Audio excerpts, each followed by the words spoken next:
Dear learners, welcome to online class. Today I am going to discuss changing sentence for class 9 affirmative to negative.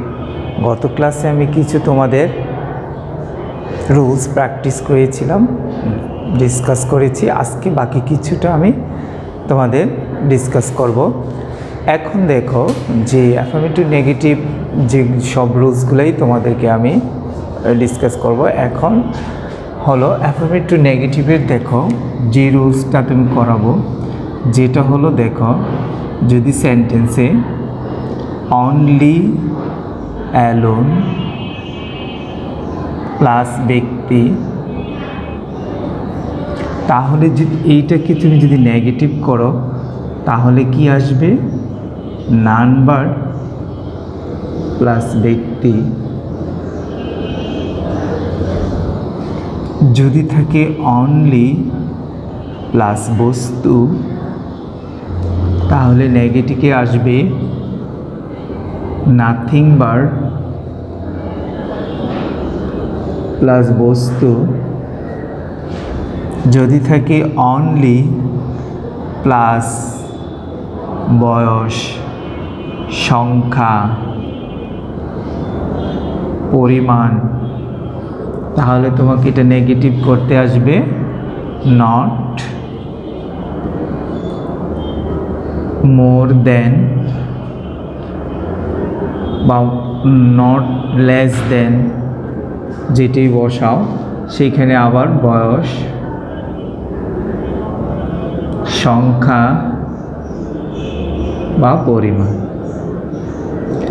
এখন তুমি কিছু example দেখো, তাহলে মনে রাখবা অনলি অ্যালোন ব্যক্তি থাকলে নান ভার্ব প্লাস ব্যক্তি, অনলি প্লাস বস্তু থাকলে নাথিং ভার্ব প্লাস বস্তু, অনলি প্লাস বয়স, সংখ্যা, পরিমাণ থাকলে নট মোর দেন বা নট লেস দেন। তাহলে এখন তুমি কয়েকটা এক্সাম্পল দেখো। Only Rajiv can solve this. এইখানে একটি এক্সাম্পল দেখো। সেকেন্ডটার জন্য দেখো she likes only sandwich।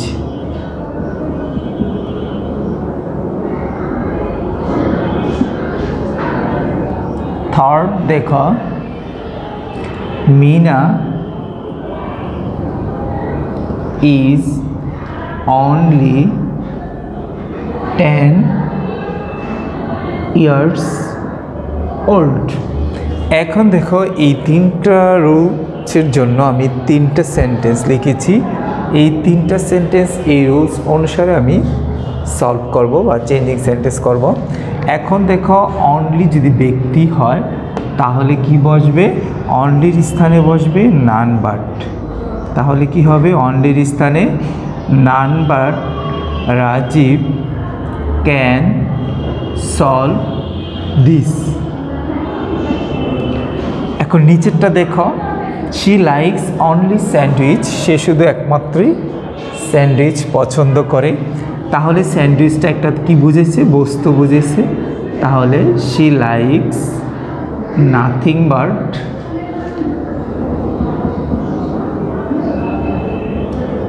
Sandwich.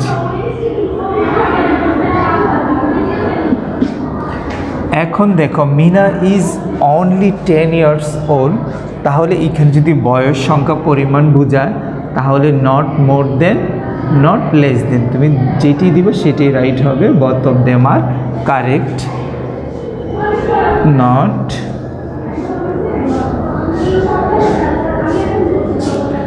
More than 10 years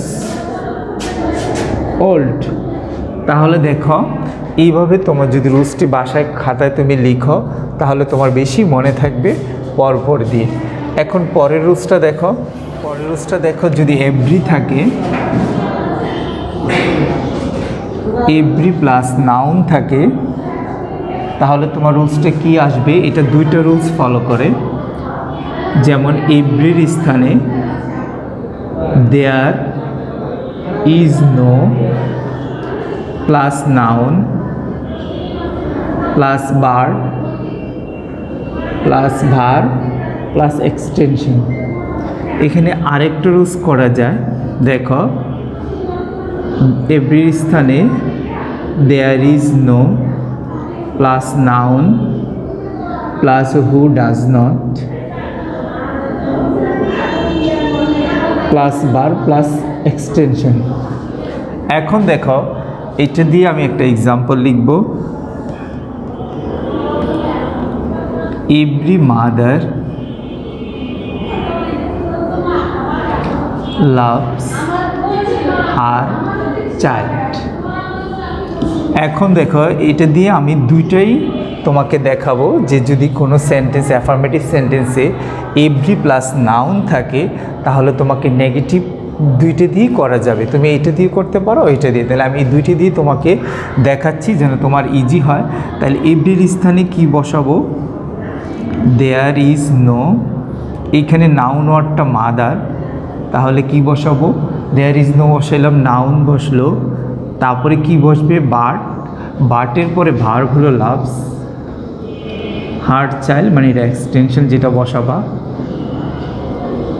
যে আমি ফার্স্ট দিয়ে হলো, এখন আমি সেকেন্ডটা দিয়ে যদি করি তাহলে কি আসে দেখো, দেয়ার ইজ নো মাদার, তারপরে কি আসলো? দেয়ার ইজ নোর পরে নাউন, তারপর হু does not love her child. এটা মনে রাখবা, ডাজ নটের পরে ভার্বের সাথে এস যুক্ত বা এস বাই এস আই যুক্ত থাকে না, বেস ফর্মটা বসে। তাহলে দেখো এটা দিয়ে দুইটা রুলস হলো। এখন তুমি বাসায় এটা করবা, every student needs computer, every student needs computer. তুমি এখন এই দুটো বাসায় নিজে নিজে প্র্যাকটিস করবা, আমি এই দুটো করে দেব না, যে প্রত্যেক স্টুডেন্টের কম্পিউটার প্রয়োজন। এখন দেখো পরের রুলসটা দেখো, অ্যাফার্মেটিভ সেন্টেন্সে যদি বোথ অ্যান্ড থাকে তাহলে নেগেটিভ করতে বসবে নট অনলি বাট অলসো। তাকে এই রুলসটা সবচেয়ে সহজ, কিন্তু দেখা যায় যে পরীক্ষার মধ্যে তোমার বোর্ড কোশ্চেনগুলোতে দেখা যায় এই রুলসটা দেওয়া হয়েছে। তাহলে একটা এক্সাম্পল দেখো, রানা এট both mango and orange। তাহলে তুমি যদি এটাকে নেগেটিভ করো তাহলে both ডট ডট অ্যান্ড, এখানে দেখো যে both মাঝখানে কিছু ওয়ার্ড থাকবে, তারপরে দেখো অ্যান্ড, তাহলে আমি প্রথম কি বসাবো? both-এর স্থানে নট অনলি, আর অ্যান্ডের স্থানে কি বসাবো? বাট অলসো বসাবো। তাহলে ঠিক সেম তুমি নেগেটিভটা করো, রানা এট সাবজেক্ট ভার্ব, তারপরে কি হলো? both-এর যে কি আসবে? Not only mango but also orange.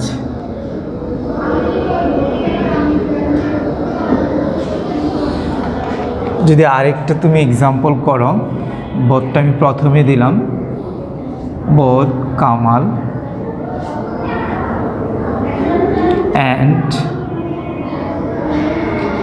his friends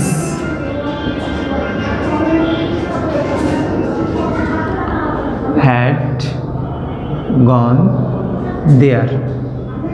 তাহলে তোমার এই এক্সাম্পলটার জন্য তুমি আবার ঠিক সেম আনসার লিখবা, বতে যে কি বসবে? নট অনলি কামাল, অ্যান্টের স্থানে কি বসবে? But also his friends had gone there. দেখো এইখানে তোমার আরেকটা রুলস হলো not only but also both and affirmative to negative. পরে আরেকটা রুলস দেখো, যদি তোমার অ্যাফার্মেটিভ সেন্টেন্সে 2 থাকে তাহলে তুমি এটাকে নেগেটিভ করতে 2 এর স্থানে সো আর 2 এর স্থানে দ্যাট প্লাস প্রোনাউন ফর্ম, মানে এখানে সাবজেক্টের যে pronoun form plus tense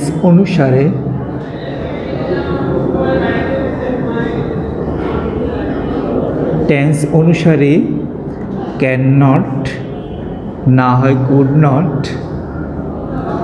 plus verb plus extension. এখন দেখো আমি একটা এক্সাম্পল লিখব, the man is too weak to walk. দেখো তাহলে এইখানে টু হলো তোমার অ্যাফার্মেটিভ সেন্টেন্স। তুমি যদি এটাকে নেগেটিভ করো তাহলে কি দাঁড়ায় দেখো, দ্য ম্যান ইজ 2 এর স্থানে সো, তারপর যে অ্যাডজেক্টিভ অ্যাডভার্ব ওয়ার্ড থাকবে সেটা বসবে, তারপর 2 এর স্থানে যে কি বসবে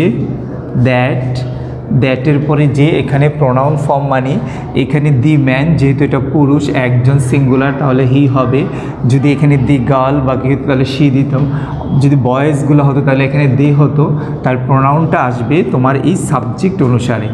তারপর টেন্স অনুসারে তুমি ক্যান নট না হয় কুড নট। যদি দেখো এই সেন্টেন্সটা প্রেজেন্ট অ্যাম ইজ আর বা প্রেজেন্ট টেন্স তাহলে এখানে ক্যান নট হবে, যদি এখানে ভার্বটা যদি পাস্ট টেন্স বা ওয়াজ আর বা পাস্ট ফর্ম তাহলে হয়তো কি কুড নট। তাহলে যেহেতু এটা প্রেজেন্ট তাহলে আমি কি ইউজ করব, ক্যান নট। ভার্ব তোমাকে এখানে দেওয়াই আছে ওয়াক, তাহলে কি লিখবা, the man is so weak that he can not walk. লোকটি এত দুর্বল যে সে হাঁটতে পারে না। আরেকটা এক্সাম্পল দেখো, Rupa was too lazy to run fast. এখন তুমি এটাকে নেগেটিভ করো, ঠিক সেম স্ট্রাকচারে সেম রুল করবা।